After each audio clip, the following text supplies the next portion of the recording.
సంస్కరణలు ప్రతిరోజు ఒక కొత్త విధానం యుఎస్ వీసా ప్రాసెస్లో కానివ్వండి, H1B H1 వీసా ప్రాసెస్ల విధానంలో కానివ్వండి, F1 వీసా ప్రాసెస్ల విధానంలో కానివ్వండి, ఇతర సుమారు 38 రకాల వీసాలకు సంబంధించి అమెరికా ప్రభుత్వం అన్ని రకాల మార్పులు, అన్ని రకాల ఆంక్షలు అనేటటువంటిది గత సంవత్సరం రోజుల నుండి మనం ప్రతి ఒక్కరం ప్రతిరోజు చూస్తున్నటువంటి అంశం. ఎప్పుడు ఏ రోజు ఏ విధానం ఎట్లా వస్తుందో తెలియని అయోమయ పరిస్థితులలో అక్కడ ఉన్నటువంటి H1B వీసా హోల్డర్స్ కానివ్వండి, F1 వీసా హోల్డర్స్ కానివ్వండి, ప్రతిరోజు రకరకాలుగా ఆలోచనలకు గురవుతున్నటువంటి అంశం మనం స్పష్టంగా చూస్తున్నాం. ఈరోజు ప్రైమ్ 9 న్యూస్ మీ ముందుకు భాను బాబు ఇల్లింద్ర, BBI లా గ్రూప్ అధినేత, అమెరికాలోనే టాప్ 10 అటర్నీ ఫార్మ్స్లలో ఒకటి అయినటువంటి BBI లా గ్రూప్ అధినేతను స్పెషల్గా ఎక్స్క్లూజివ్గా మీ ముందుకు తీసుకొని వచ్చింది. భాను గారు, welcome to Prime 9 news. Thank you. America అంటనంటే అందరికీ తెలుసు, అక్కడ ఉన్నటువంటి జీవన విధానం కానివ్వండి, అక్కడ ఉన్నటువంటి అభివృద్ధి విధానం కానివ్వండి ఆకర్షిస్తుంది. కానీ ట్రంప్ ఎఫెక్ట్ తర్వాత అన్ని క్వశ్చన్ మార్క్గా మారినాయి. ట్రంప్ ఇంపాక్ట్ ఎంతవరకు దీనిపైన టోటల్గా ఎంతవరకు ఇంపాక్ట్ అనేది చాలా ఎక్కువగా ఉంటుంది శ్రీశైలం గారు. అంటే ఏ విధంగా ఇంపాక్ట్ అని చెప్పాలనేది అది సబ్జెక్టివ్, అది మనము very difficult to say that. కానీ మీరు చూసారంటే వారు ఎన్ఫోర్స్మెంట్ ఫస్ట్ పాలసీ కింద ఇమిగ్రేషన్ని I mean what you call implementing them. And in that way we are seeing that they are basically rounding up a lot of people who does not have a proper legal status, or at least suspicion of not having legal status and everything. They're being detained and are trying to remove them from the country and everything. And at the same time మనం చూసామంటే employment based ఇమిగ్రేషన్లో కూడా వీళ్ళు లీగల్గా వచ్చిన వాళ్ళు వీళ్ళంతా వీళ్ళు లైన్లో నిలబడ్డారు, క్యూలో నిలబడ్డారు, ఎన్నో ఏళ్ళు కష్టపడి వచ్చిన వాళ్ళు వీళ్ళంతా, and highly qualified people also.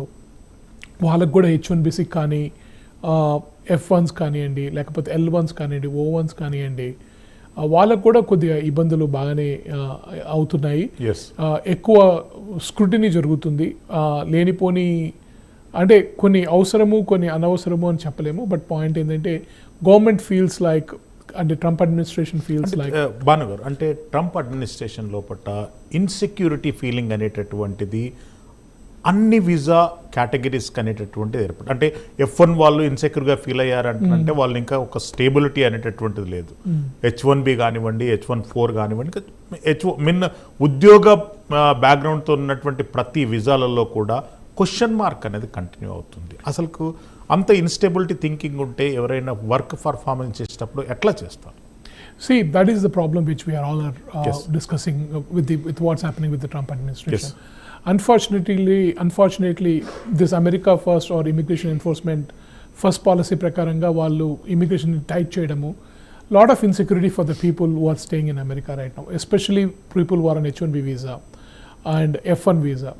వీళ్ళకి మాత్రం చాలా ఇన్సెక్యూరిటీ ఉంటుంది. ఎందుకంటే ఏ మూమెంట్లో వీసాలు అప్రూవ్ చేస్తారో తెలియదు, ఎక్స్టెన్షన్లు ఇస్తారో లేదో తెలియదు. ఎందుకంటే we're seeing so many cases where extensions are being pending for long time. అవి కూడా అడ్జుడికేషన్స్ అవ్వడం లేదు తొందరగా. కానీ we're seeing some cases are getting approved also. So ఈ ఇన్కన్వీనియన్స్, ఇన్స్టెబిలిటీ అనేది ఉంటుంది. నా అనుమానము ఇది ఇంకా కొన్నాళ్ళు కొనసాగుతుందని నా ఉద్దేశము. అంటే గతంలో లాటరీ సిస్టమ్ అన్నారు, ఇప్పుడు లాటరీ సిస్టమ్ లేదు అంటున్నారు. అసలు H1B వీసా ప్రాసెసింగ్ ప్రజెంట్ 2026లో విధానాలు ఎట్లా ఉన్నాయి? ఏమేమి క్రైటీరియా చూస్తా ఉన్నారు? ఇప్పటికీ లాటరీ సిస్టమ్ ఉందండి. అంటే పాయింట్ ఏంటంటే అండి, లాటరీ అనేది కొత్త క్యాప్ కేసెస్కి మాత్రమే. అంటే ఇంతకుముందు ఎవరికి H1B లేదు, రైట్? లేదా H1B కూడా వచ్చి 6 ఏళ్ళు దాటిపోయి మళ్ళీ తర్వాత వాళ్ళ ఇండియాకు వచ్చేసి లేకపోతే వేరే కంట్రీకి వెళ్ళిపోయి అక్కడ బయట సంవత్సరం ఉన్న తర్వాత they have to go through the lottery again. ఈ ఇయర్ కూడా లాటరీ ఉందండి. ఈ ఇయర్ కూడా March 4th నాడు లాటరీ ఫిజికల్ ఇయర్ 2027, అంటే October 1 నుంచి ఫిజికల్ ఇయర్ 2027 స్టార్ట్ అవుతుంది వీసా కేటగిరీస్కి. ఆ ఫిజికల్ ఇయర్కి lottery H1B lottery registration March 4th 2026 నాడు ఓపెన్ అవుతుంది. మధ్యాహ్నం 12 గంటలకి ఈస్టర్న్ టైంకి ఓపెన్ అవుతుంది. అది March 19 మధ్యాహ్నం 3 వరకు ఈస్టర్న్ టైం వరకు ఓపెన్ ఉంటుందన్నమాట. ఈ 14 రోజుల లోపల, ఈ 15 రోజుల లోపల అందరూ రిజిస్టర్ చేసుకోవాలి యూఎస్ఏఎస్ వెబ్సైట్లో. ఎవరైతే ఎంప్లాయీకి H1B ఫైల్ చేయాలనుకుంటున్నారో ఆ ఎంప్లాయీ తరఫున వాళ్ళు రిజిస్ట్రేషన్ చేసుకోవాలి. అది $215 కట్టాలి దానికి. అది కట్టి రిజిస్టర్ చేసుకుంటే అప్పుడు లాటరీలోకి ఎంటర్ అవుతారు. ఆ లాటరీలో సెలెక్ట్ అయితే కొత్త క్యాప్ కేసెస్ ఫైల్ చేయొచ్చు. ఎవరికైతే లాటరీ ఉండదంటే ఎవరికైతే ఆల్రెడీ H1B ఉందో, ఆల్రెడీ H1B స్టేటస్ ఇంత ముందు వచ్చి ఉండాలి, లేదా ఇప్పుడు ఆల్రెడీ H1Bలో ఉండాలి, వాళ్ళకి లాటరీ ఉండదు ఆటోమేటికలీ. భాను గారు, అంటే ట్రంప్ అడ్మినిస్ట్రేషన్లో భారీగా మార్పులు జరిగినటువంటి H1B ప్రాసెస్ ఏమేమి ఉంది, అసలు ఏ అంశాలు? చాలా అంశాలండి. అది మీకు మొదటి అంశం చెప్తున్నాను మీకు నేను. మొదటి అంశం వచ్చేపాటికి H1Bలో ప్రాబ్లం ఎక్కడ వచ్చింది, భారీ చేంజ్ ఏంటంటే ఇప్పుడు ఎవరైనా H1Bకి ఎవరికైనా ఎంప్లాయర్ దేశం అంటే అమెరికా బయట ఉన్న వాళ్ళకి H1B స్పాన్సర్ చేయాలి అనుకుంటే ఆ ఎంప్లాయర్ బయట ఉన్న వాళ్ళకి ఇంతకుముందు ఎప్పుడు H1B వీసా లేకపోతే, అంటే వ్యాలిడ్ వీసా లేకపోతే వాళ్ళ పాస్పోర్ట్లో, ఆ ఎంప్లాయర్ వాళ్ళకి 100K ప్రొక్లమేషన్ ఫీ పే చేయాలి.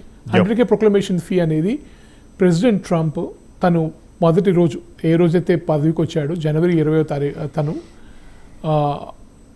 Not January 20, basically president Trump September 19వ తారీఖు నాడు 2025 నాడు ఎగ్జిక్యూటివ్ ఆర్డర్ సైన్ చేశారు. ఏమనంటే